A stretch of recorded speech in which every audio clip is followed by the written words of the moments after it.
Hello, hello. Good morning. Good morning from Singapore, that is. Okay, so yesterday on my Instagram Live, I shared a few stories about enmeshment. Okay, so I think I shared links to a couple of articles about different signs that you may have. You may actually be in an enmeshed family system, right? So I know that followers of my account are not necessarily all very familiar with psychological terms like enmeshment or attachment styles, although it is part of my objective to get more of you familiar with this. So I've shared this before. My perspective, or the path that I've taken, it began from me seeking to know and love God better, desiring to come closer to Christ, and really desiring to learn to love better, right? So that was where I was coming from. And in the past, I didn't know many of these things that I talk about right now, that I refer to in the literature on, let's say, inner child healing or internal family system or enmeshment, for example. But I have found, as I have made this interior journey, that as I learned more about these things, they have really helped me understand myself better, understand my context better. Okay. And I just want to take a moment before I really go into talking about enmeshment and how enmeshment, okay, a situation where you live in or you grew up in an enmeshed family, how that could actually impact the way you relate to others. I just want to take a moment and say that more than we realize, our specific condition, okay, so we're not just part of like a generic universal human condition. Often we say, well, there's sin, there's brokenness, like in general, right? And so that's why so many people and so many systems as well fall short of the perfection that we feel or that we believe Christ is calling us towards. Now, sometimes now I'm a little hesitant using the word perfection because of what that word connotes and what that word means for a lot of us who struggle with perfectionism, okay? But let's say we know we are called to more, and we're called to love well, and we're called to become more fully alive and more fully human, and to help one another become more fully alive and more fully human, right? We struggle with that because we know that we are in a fallen world, that there are we said brokenness in the human condition. But apart from that being true generally and universally, in a very specific, unique way, you and I individually suffer from some kind of brokenness, some kind of condition, okay, that handicaps us or prevents us from thriving, from becoming more fully alive, more fully human, from being able to love God and receive His love more deeply. Our condition, there's a specific condition to each of us that makes it harder for us to love our neighbor, to love ourselves. Now, this practical component makes a huge difference in how we are able to try and, in our attempts to live out the gospel, how we can succeed or fail, and not just how we succeed and fail, but how we even accompany ourselves. How so many of us, we struggle to have compassion for ourselves when we fall short, or we struggle to have compassion for others when they really fall short. Understanding our specific condition, so to speak, what ails us, how we need healing, that can make us a lot more, in some sense, I would say, a lot more strategic in knowing what steps we need to take to become more whole and more able to love, right? So if you, like me, primarily just really long to be able to be more fully who you are as God created you and more able to love and receive love, then, and if you've been trying this for a while, if you've been striving in this journey for a while, you may realize that what we learn about faith and spirituality, they can kind of like give us a compass. They can show us where we're meant to head towards. But the church, in terms of teaching us how to pray and spirituality, and even telling us, for example, what the meaning of family and marriage is meant to be, do not give us the equipment to meet ourselves and others where we are. That needs to come from someplace else, okay? And I actually believe that it's meant to be that way, that God uses the whole of creation. He blesses, He provides through so many different means within creation, through human knowledge and wisdom and innovation in creation and the sciences, for example. And we are called to be wise and prudent stewards and to use all these resources with discernment. But there are many things that can help us in this journey, right? So what I'm going to talk about, enmeshment, and how it can manifest in having a Messiah complex. Okay, so we may know, or we hear this term often, right? The Messiah complex or the Savior complex is often used to refer to someone who kind of takes it upon him or herself to save everyone. When we use this term, often it is in a negative context, right? We kind of say, oh, so-and-so has a Messiah complex, he's trying to save everyone, she's trying to save everyone. But perhaps you may also identify or have become aware that you have an issue with a Savior complex or a Messiah complex. I'm going to be the first to say that that's me. That was me long before I could recognize that that was an issue with me, right?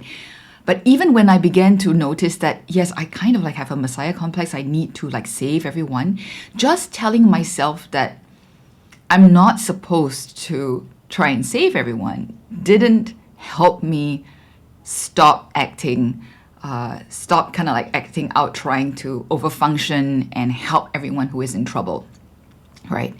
So today's sharing is just going to be giving you a practical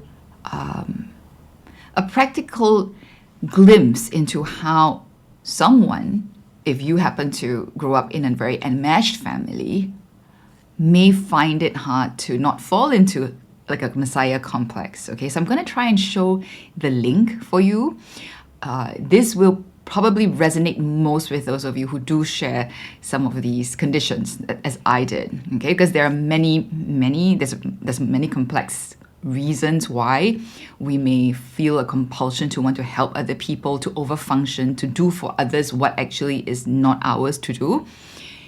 But I'm just going to share from this perspective. And before I go on, I just want to make a caveat to say I am not making any definitive or authoritative argument about the causes of Messiah complex. I'm not even really defining what the Messiah complex is other than what I just described, okay, which can have many causes.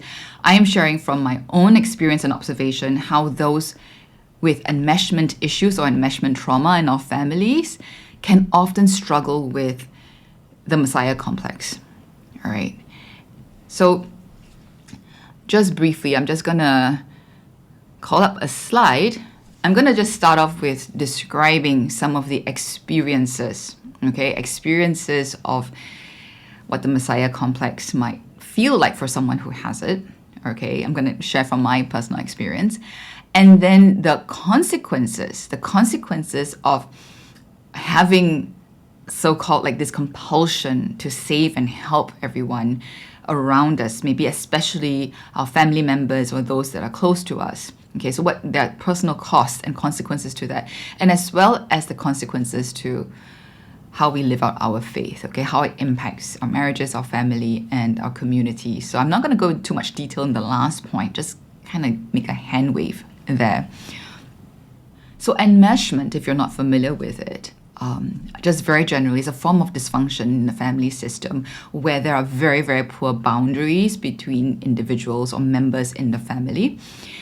So when there is this great lack of boundary, there is an over-dependence in a sense between the members to whether it's emotionally, right? Or even in decision making and all that. It's almost as if we don't have our own identity apart from being part of this larger whole.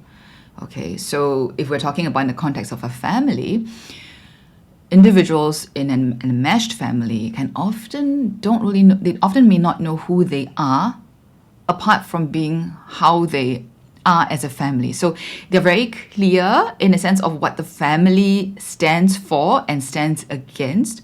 There may be very clear values or ways things are done by the family.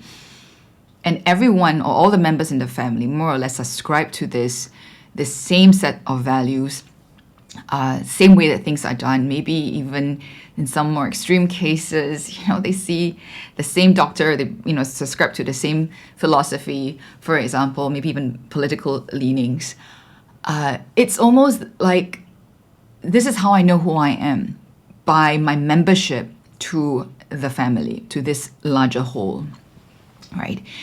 And for someone who grows up in this kind of a system, you may not know anything else, so this may be normal. But you may begin to experience as you get older, as you go into adulthood, that you realize that you don't really know who you are. That's one of the possible signs that you have enmeshment in your family context, in your family system, right? So enmeshment trauma can lead to different kinds of insecure attachment styles. I will share from my own experience, which is primarily that of an anxious, ambivalent, insecure attachment style. Okay, so an anxious, ambivalent, insecure attachment style is a bit kind of codependent, and it's one quite common, I think, form of insecure attachment that is formed by being in an enmeshed family system. So how does this contribute to having a messiah complex? Now, there are many traits of being enmeshed. There are many possible symptoms and signs of being enmeshed, right? But I'm just going to talk quite specifically in this sharing about how it leads to us overfunctioning to try and help and save everyone, having some kind of like a messiah complex, right? So one trait of being in an enmeshed family is that we can feel a great personal sense of responsibility for the emotions of other people. All right? Because in the first place, when you are in an enmeshed system, we have very, very porous boundaries, right? Like there may even be no boundaries at all. So much so that it's almost like you can feel somebody else's emotions as if it was your own. Okay. I used to think growing up that I was just very empathetic, that I was just, because I have so much empathy, I can feel other people's pain. I'm not saying that's not true at all, but what I didn't realize was that in some sense, because I have no boundaries, no emotional boundaries, I also often couldn't differentiate between someone else's emotions and my own. And because I can feel somebody else's emotions so strongly, especially if it's someone that was important to me, like a close friend or a family member, I felt like it was my responsibility to help make that person feel better or to change that person's conditions, help that person in some way so that they don't suffer emotionally, okay? So when I was a kid, even when I was in primary school and secondary school, I always seemed to have a radar for other young people like my peers who were in trouble or having some kind of emotional suffering in their lives. And whether or not they came looking for me, I often went looking for them, offering help, offering to lend a listening ear. I wanted to help them feel better.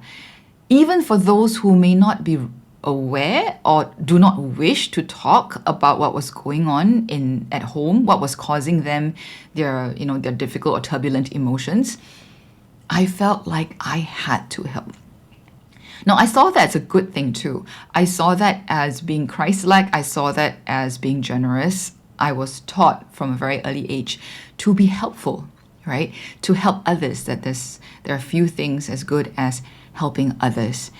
I never realized that it had become a compulsion on my part to help others. It was almost like if I wasn't a helper, I had no value and worth of my own, right? So because I could feel their emotions so clearly, I wanted to help in whatever way I can. What I never realized was that there was that compulsion because it had to be my responsibility. Now, as I became more aware, more self-aware, and began my interior journey, at some point, I knew and I understood that many of these things were not my personal responsibility, right? Sometimes I'm not directly involved in a situation at all.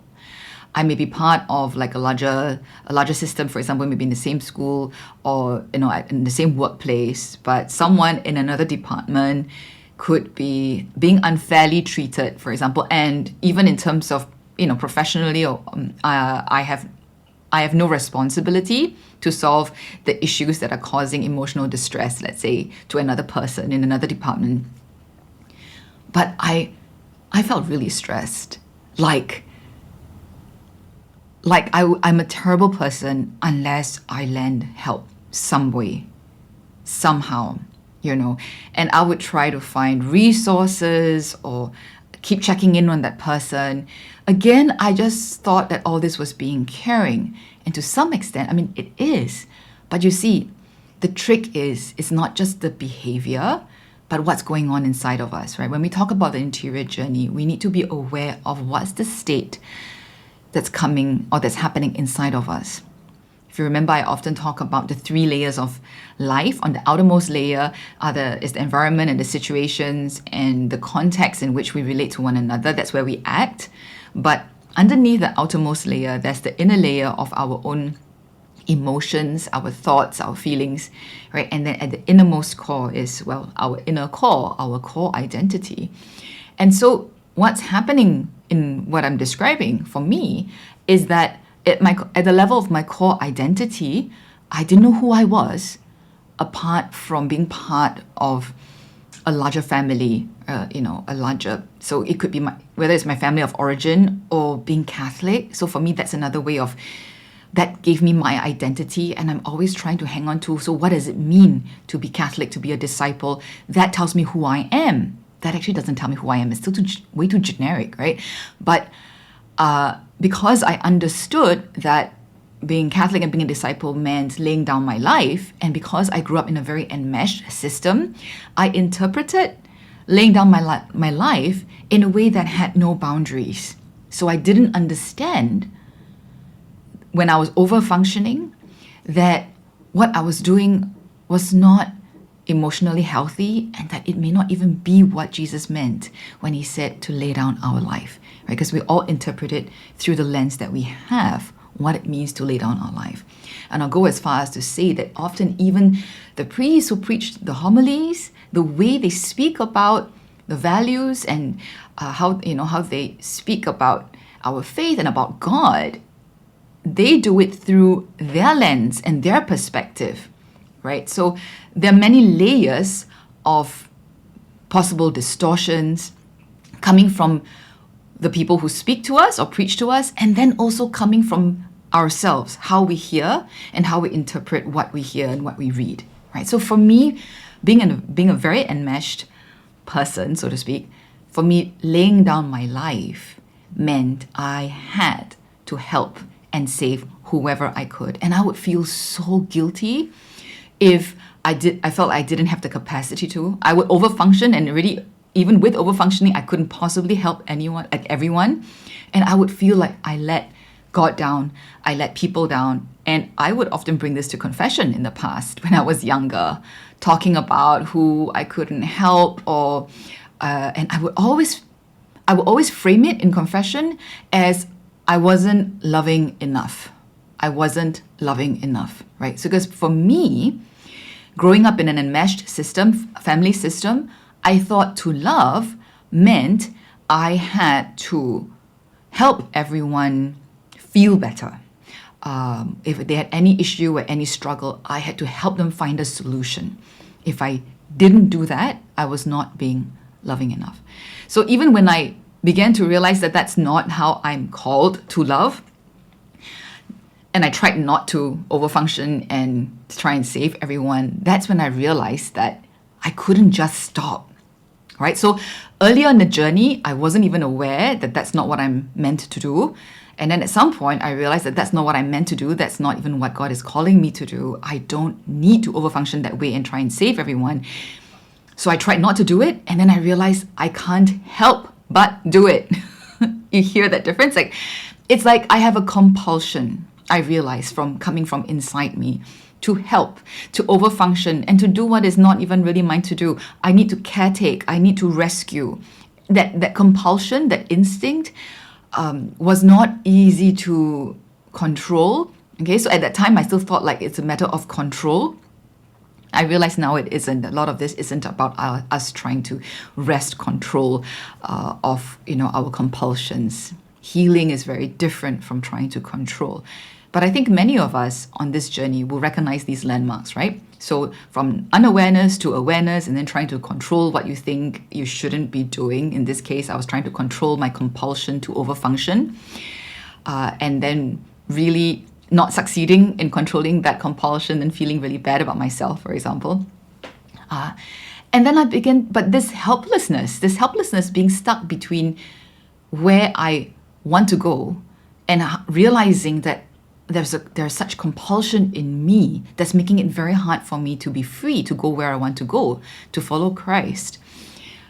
That helplessness was what I think brought me into a deeper prayer life, a deeper sense of surrender, right? Because a lot of times this prayer life that we talk about, especially the contemplative prayer life, of really being with God, is not a matter of doing, it's not a matter of saying, it's not a matter of trying or striving, but just allowing ourselves to be fully present, become more fully present to the reality that is within us, and become present to how God is loving us in this very uncomfortable reality. So I was experiencing at that time, or learning to experience, God loving me in my stuckness of not being able to keep myself from overfunctioning, right? And the thing is also part of the experience of believing that to love others is to have to save them and help them no matter what. It meant that I was also a very judgmental person towards others, because if other people had better boundaries, or maybe, just for whatever reason, if they are not dropping everything they're not responding quickly enough with enough passion, empathy to someone who's in pain, trouble, I just thought that they were unfeeling, uncaring, and that's a shortcoming, because I had a very narrow lens to look at what it meant to be loving, right? Okay, so that was the kind of like the description of how it feels to wrestle with this kind of Messiah complex. So that was the experiences, right?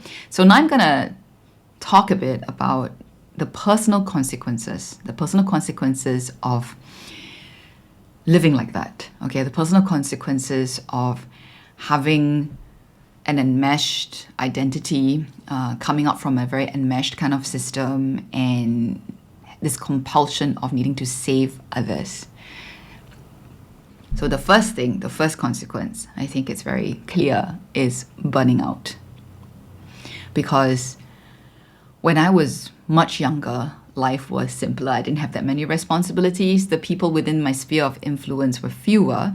But even then, I didn't realize I was already overfunctioning, because I felt personally responsible for the state of my parents' marriage. Now that for me is a huge, huge one. And I never knew until my early adulthood, like my young adulthood. I've never heard before then that it wasn't my responsibility to ensure that my parents' marriage was a happy one, to ensure that my family remained together, that everyone was happy. Somehow I had already internalized it within myself since I was a little girl. I needed to do whatever I had to do or should do to try and keep the peace and to try and help, right? It never occurred to me And no one told me that wasn't mine to do. That was never my duty or responsibility as a child to do. In fact, it was encouraged. And later on, when I realized and tried to exercise some boundaries, that was actually pushback, right? That's part of the reality of an enmeshed family system. So I always took on a lot. And sometimes I would get so caught up helping someone else that I would even abandon my own responsibilities. There was a time in my 20s when I was a graduate student, and I was so caught up in helping a few friends that were several years younger than me with their personal and family issues and their sense of, I felt like, they were struggling with their studies, they were struggling with what I perceived to be self-esteem issues. And I spent so much energy, effort, and time in helping them, I neglected my own studies, right? And I neglected my own studies also because I suppose at that time it wasn't something that I was very motivated to do. But I just got so drawn into trying to save these other people, these friends, that I didn't realize I wasn't making a life for myself. And amazingly, I believed that was what Christ was asking of me because I was helping other people, right? Then later on, when I was working in the parish and I was in youth and young adult work, having a Messiah complex or this compulsion to save anyone who is in trouble, who is in pain, and to help them not make mistakes, because that's how I saw my role. Okay, that's how I was brought up, to somehow with, there was so much anxiety about making mistakes. There was so much anxiety that if you made a wrong step, then you might regret it for the rest of your life. I live life kind of like always walking on eggshells, so afraid that I might do something wrong. What I never realized was that when then I became a mentor and I was in youth work and young adult work, I carried that fear and anxiety in my mentoring and helping of these young people. I felt that I was personally responsible for their decisions because I was the mentor, I was the youth worker, etc. I felt and believed that I was personally responsible even for their dating life. And now on hindsight, I just think it's actually really quite hilarious, right? But it was dead serious to me then. I had I really thought if they don't date the right person or they don't realize they're not considering things, properly enough before they enter their relationships, then it's going to be a bad relationship or they're going to enter a bad marriage, and that all that somehow is going to be on me. Cognitively, I maybe didn't make that link, but I felt like I had to prevent them from making any error that could lead to all these consequences. It was a foreign concept to me that everyone has our own path to God, and that it's okay even if we make mistakes and fumble, and even if we make grave mistakes, maybe that's part of our path to God. You see, so this sense that I have to save everyone also reflects that I had no security in who God was. I knew intellectually that He's God and He's all-powerful and that His love is, never-ending. But there were many times in my journey when I really struggled to let go of a younger person that I cared for, and I really felt like they were making a mistake and that I needed to intervene, but that was really causing real tension. And I knew I needed to let go, but I couldn't. So that's again that compulsion, right? That compulsion to hang on to them, the need to keep them from making a mistake. But oftentimes, I think one of the saving graces, because I bring this to prayer with the Lord, so often I would hear God ask me, and do you believe, I know what they need better than you? And of course, I would think, yes, the answer is yes. And God will often ask me, do you believe that I love these people or this person more than you? You do, then more than you love. And I know intellectually that that's true, right? And of course, God, you love this person more than I love this person, and you know better than I do what they need. And yet, I can't let go.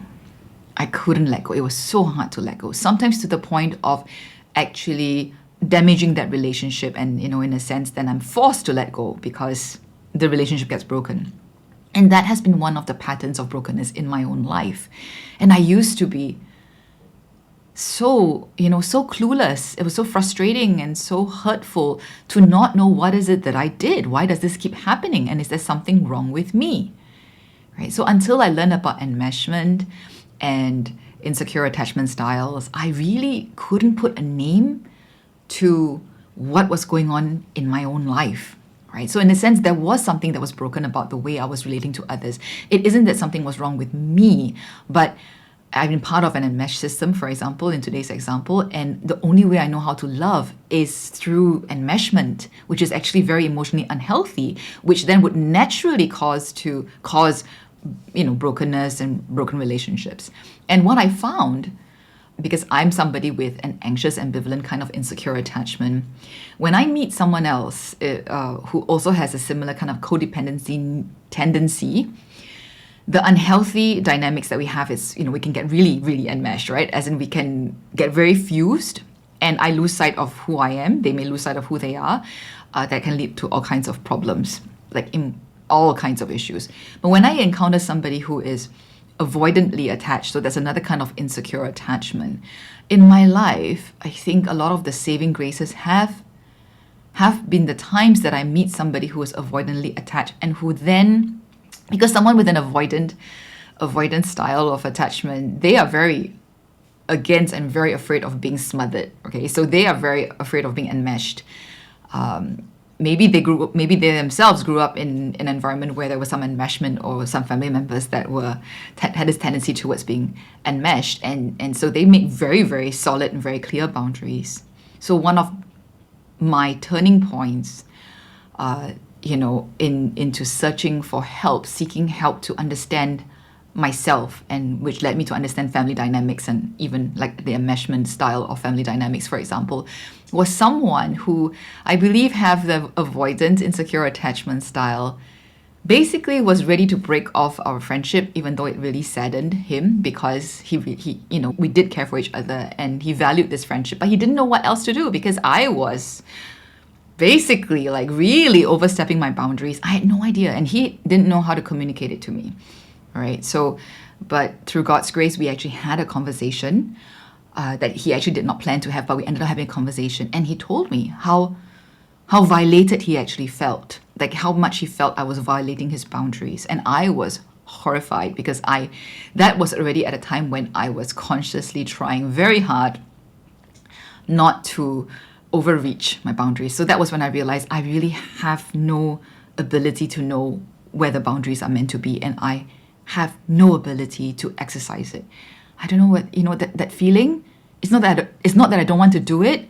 I can't. I don't know how. That's when I realized I really needed help. Not only because I was in full-time pastoral ministry, but just as a person. How can I love healthily? I mean, I was married already at that time, and we had struggles as well, right? Because we bring our insecure attachment styles, our dysfunctions from a family of origin into our marriages as well. And it terrified me that I can't see when I'm overstepping boundaries, and I can't know when other people are overstepping into my rightful space, and I should stand up for myself, and I don't even realize that I should, or that I can't even when I wanted to, right? So burnout happened very quickly when I was in church ministry, full-time church ministry, because of all that over-functioning and, over-rescuing and caretaking. And then also, of course, the tensions in the relationships that resulted, because I was over-functioning, because I was trying to, be the Messiah. Clearly, it stepped on a lot of people's toes. And even though they may not be able to articulate or understand what was wrong, there was pushback and there was reaction, right? And one big reason is, especially in the context of being in full-time ministry and in youth and young adult work, because I was the older adult and I was a leader, and even with other adults, sometimes in a spiritual context and within the church, I had some level of influence and leadership. without realizing, I realized that I feel a sense of entitlement to tell people what they should do in their own lives because I believed I was helping them. I believed I was saving them. I believed that I knew better than them. I was absolutely sincere. Right. I used to do this a lot to my younger brother. I have a younger brother who's 4 years younger than me. And growing up, we would, it was a very rocky relationship. It's not that we didn't have love for one another, but I think I was like a second mother to him, especially in the years that we lived abroad together without our parents. And because for me, I had this sense, which I also inherited. I realized it's part of my larger family system. Okay, it's in the extended family as well. So I know it's part of something bigger than myself, but it formed me. That's what I learned. That's what I learned as normal. And it's this, what I'm doing, or, let's say it's overstepping my boundaries, telling you how you should lead your life, who you should date or who you shouldn't date or how you should date, all that kind of thing. I feel like I am entitled to do so because I'm doing this for your own good. I feel like I'm entitled to do so because, I believe this is what God wants. It's very scary, right? When we think of it, it leads to all kinds of issues. But when you're in it, when I was in it, I really couldn't see what was wrong with it, okay? Because that's how I understood love to be. That's what I knew to be love. So I had a sense of entitlement. I would tell people things that I really it's not in my place and role to tell them. But I even believed that I was responsible to do that. If I didn't do that, then I would be a bad sister, bad whatever, okay? Like a bad leader, bad mentor. And so if you want to talk about consequences other than burning out from overfunctioning and having a string of, broken relationships that were very, very painful in my life, because these were always people that I cared a lot for. It's almost like the more I loved them, the more I would try to save them, and the more I would screw things up. That's a very painful pattern in my life. And then also for myself, another consequence is that I sometimes found it hard to make proper, good spiritual discernment because I was not free. Inside me, there was so much compulsion, right? So wrestling with the effects of my enmeshment actually led me to recognize how unfree I was. And actually, on hindsight, that was a huge blessing. It was what led me to be willing to, in a sense, do whatever needs to be done so that I can become more free, right? Ultimately, that was also what led me into therapy, to realize that spiritual direction itself, regular confession itself was not enough, and that's what led me to avail myself to even more resources. Okay, so those were the personal consequences, for me, sharing in terms of like coming from an enmeshed system and how that impacted me. So the final point, the final segment just of today's sharing, right, is on how this impacts the living out of our faith, right? When we are enmeshed and we have this compulsion to always save others and help others, and we don't realize that, or we can't help ourselves to do that, what are the implications for our faith, for living out our faith, and especially I'll say in our marriages, our family, and our communities.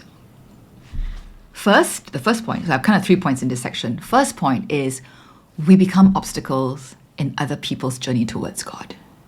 Okay, this point took me so long to recognize, because I always believed that I was helping them draw closer to God, right? It's usually only when it's kind of like too late, when so much damage has been done to our relationship, sometimes to even the group, right? It could be the larger family or the community, for example, that I wonder, how did we arrive here? How did I get to this place where now there's more anger, more resentment, more hurt, and sometimes I've pushed someone further away from God, because so often when I try to help people, right, it's kind of like in the name of this is what God wants, or this is what I believe the faith is asking us to do. It's virtue. So when I Or when we, because I say I want to focus it more on I don't want to point fingers at others, but in my observation, I see this happen a lot in faith communities among my fellow peers who often also go into ministry or full-time ministry. I think there's a kind of like a pattern, right? Those of us who have this wound want to help others, and we think it's a very noble call, that we're answering a call to help others, but we have no idea when we are actually making things worse instead of making things better. So when we interfere with what should really be between someone else and God who is so much more patient than I am, God who is so much more allowing than I am, it's almost like I will not allow the person that I care about or other people to make any mistake, because it's like you avoid all sin or all temptation, it's like all occasions of sin. It's actually just an easy use of that term. It isn't like that at all. It's actually coming from a place of compulsion.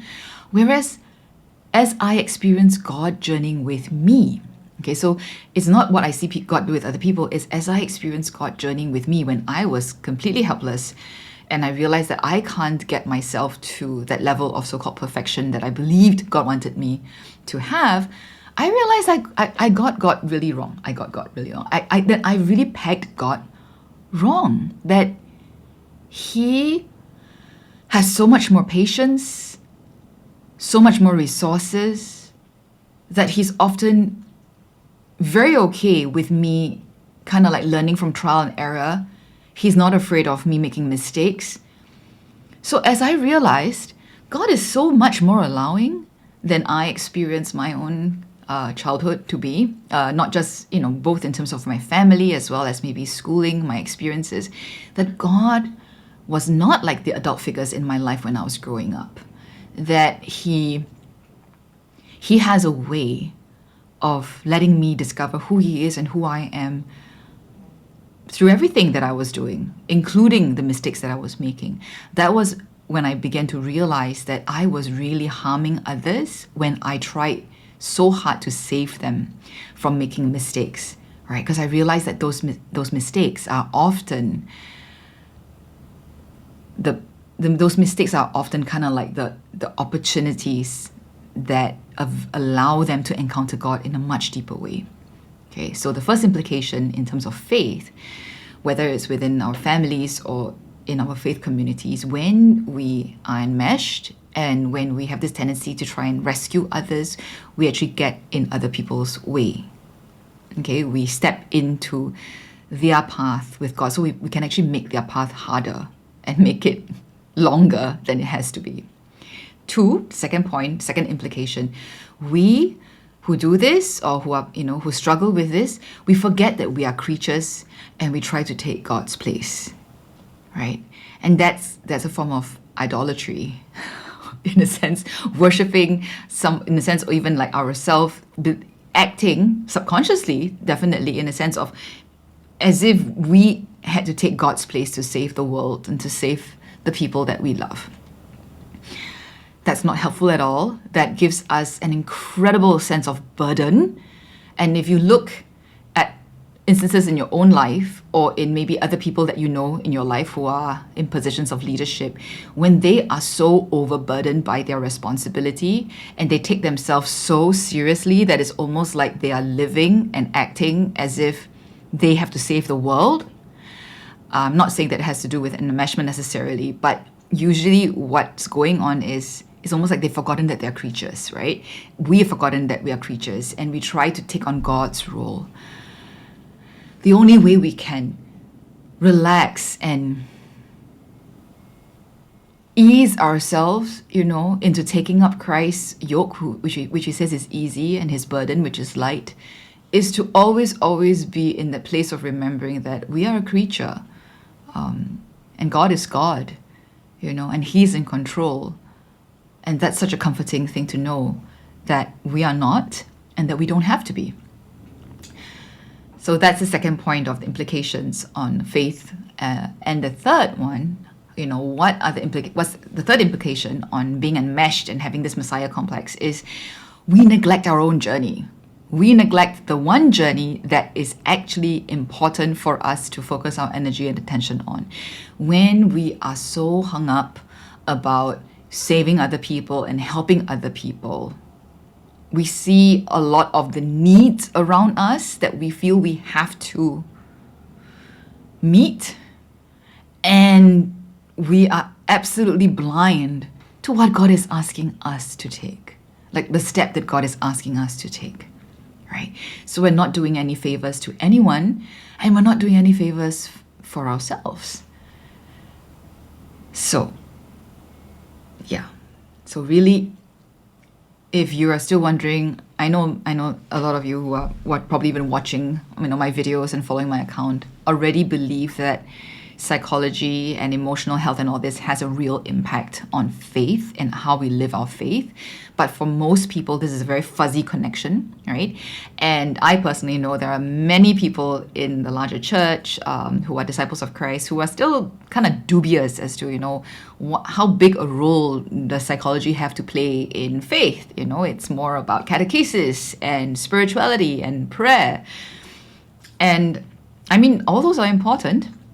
But like I said, when we are unaware of the specific human condition that we are in, we receive everything, we learn everything in the state that we are in, we will often distort, misinterpret what it means to live our faith, and then the way that we live our faith can actually distort other people's experience of God, image of God. That's not a good thing, is it? Right, so I think...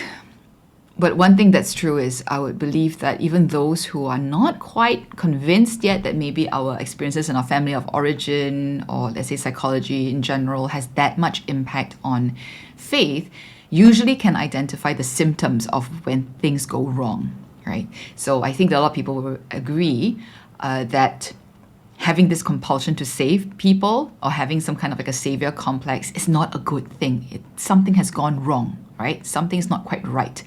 But without the lens on understanding of trauma, or let's say psychology and of enmeshment, for example, in what we're talking about today, even if we recognize that there's something wrong, we're not able to offer a solution that works.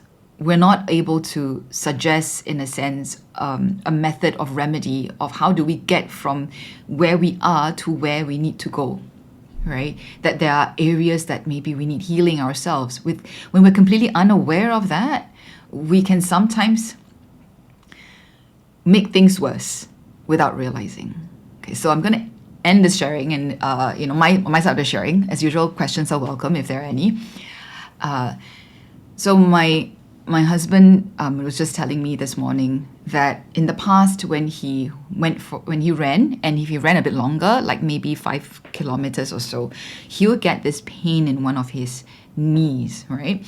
And he's aware because he's gone to a chiropractor before, he's done other kind of sought other kind of help for his knee before. That is because he's out of alignment. Okay, so his gait, his stride is out of alignment, and usually, for example, when he goes to a chiropractor or whatever, when he gets realigned, when his spine, his pelvis and everything, when they're aligned, then the pain goes away. Interesting, right? Because when we're not aligned, the pressure that is applied in his body causes that pain. So recently, because of that stretching massager that we bought, which I mentioned prior to this, it actually does a pretty good job of realigning us at the end of the day. Okay, so he's been telling everyone about it, because one very important impact for him is that he doesn't feel that pain when he runs anymore, and he doesn't have to go and see a chiropractor anymore. Right? He realizes that means that he's in better alignment. Like this little equipment helps him to realign his spine at the end of the day after long hours of sitting. After he goes to the gym or he goes for exercise, he also does that, like a 10-minute session on this thing, and it realigns him back. And then he's not sore after the run, he's not sore the next morning. So alignment in that sense is important. And if he was misaligned, the more he runs or the more he puts stress on his body, the greater the pain there will be, right? So I'm talking about this because When we have issues that we don't realize that we have, for example, coming from an enmeshed family system, and we don't have a sense of who we are, and we haven't healed, and we have all these compulsions that we need to help other people, we don't have a sense of boundaries. If it's like all this is us being out of alignment. When we try to help others, when we try to love from what we understand is loving, which is actually a misaligned perspective of loving, we will cause pain. We can't help but cause pain to ourselves and to others, right? And if we didn't understand the reason why, like before, my husband knew that was because his spine was not in alignment, his pelvis was not in alignment. He never knew why he would always have this knee pain after he ran, and it's so frustrating. And if he hadn't learned how to fix it, I think sooner or later it's going to be a much bigger problem for him, for his knee as well, right? So I hope that more of us will understand why there's value in learning more about what it means to be human, about our own families of origin, what we have inherited, the dynamics that we have inherited, what we may have always grown up to think that is normal may not be so, right? And we often cannot see ourselves, but if we can realize, we can look at our lives and we see a string of broken relationships, or we can see our marriage maybe falling apart, or our relationship with our in-laws falling apart, or at work, wherever it is. It's not just always about the other person, right? It's not just about the other person. If that pattern follows us, there is something in our life that we need alignment for. So that's today's sharing. You're welcome for the sharing. Yeah, this is a big topic, and there are so many different ways we can talk about it. So today I thought I'll just focus on the link between enmeshment and Messiah complex, at least in my experience. And I hope that for those of you also who are watching on replay, something here landed for you and may give you some perspective, and even better yet, maybe give you an aha moment as to maybe why you struggle with something that you're struggling with. Okay, you're saying, I think what I get most caught up in is the shame from looking back. As in the shame from looking back at how badly you did in the past. I can understand that. I think this is probably... I don't share very often about my failures, the broken relationships that I have, or that I had, or the times that I really felt I screwed up in, even in my role as a youth minister, as a youth worker.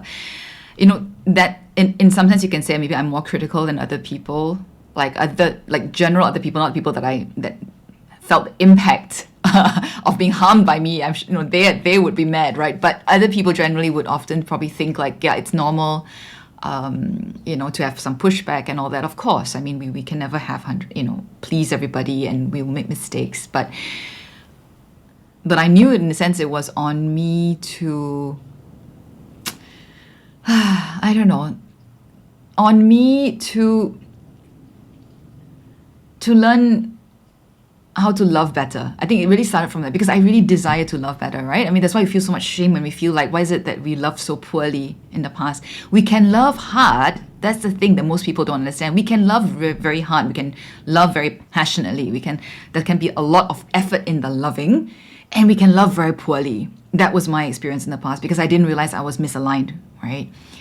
So if it's still the shame that you're struggling with, I think it's the sit with God more with these experiences, because he's so, like I said, he's so forgiving. He's so understanding.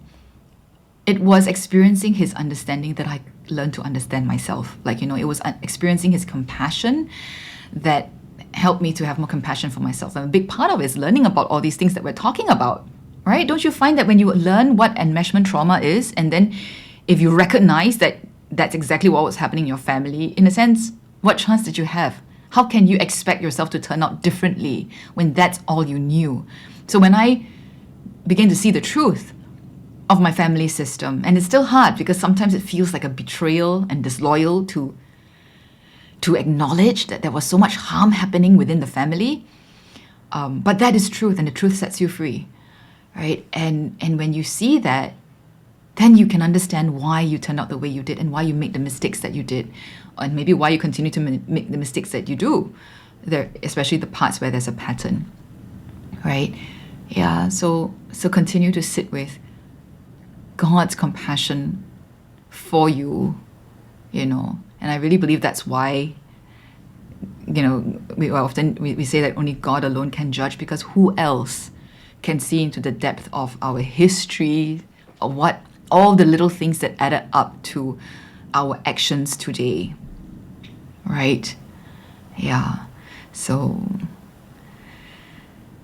hey, I'm just about to end this live, but I'm so glad for those of you who managed to pop in for a bit. And I really invite, even if you are watching this on replay, if you have any questions or any follow-up, on experiences of enmeshment in living out our faith, please feel free to share with me. I really appreciate it when I get, sometimes some of you slide into my DMs and share a specific instance in which something that I talked about or something that I wrote about helped you make a connection between mental health or your own emotional struggles and faith, because that's the connection that so many of us lack, right? We may be putting a lot of effort into growing our faith, and that we may be putting a lot of effort into trying to learn about mental health, and we may even be talking about mental health in faith context, but the connection is not being made, because integration is where the connection has to be made, okay? So today's sharing, what I gave today was really an example of how the family of origin trauma or dysfunction that we grew up in can, without us realizing, affect the way we live our faith. And while we really think that we are following Christ and we're doing what He's asking of us, we are actually harming ourselves and others, that love is distorted. So I'm not saying that we're culpable. It's not intentional, right? It's not like we are intending to hurt people, but we all are meant to thrive, and we can only thrive when we can love well, not just love strongly or love hard, right? But love well. So really, here's praying for more authenticity and more integration, so that we can experience what it's like to be more fully human and to thrive. I really look forward to being able to talk about issues in a way that connects with our real life. Yeah? Okay, so thank you so much for watching, and I'll catch you guys another time in another live. Bye!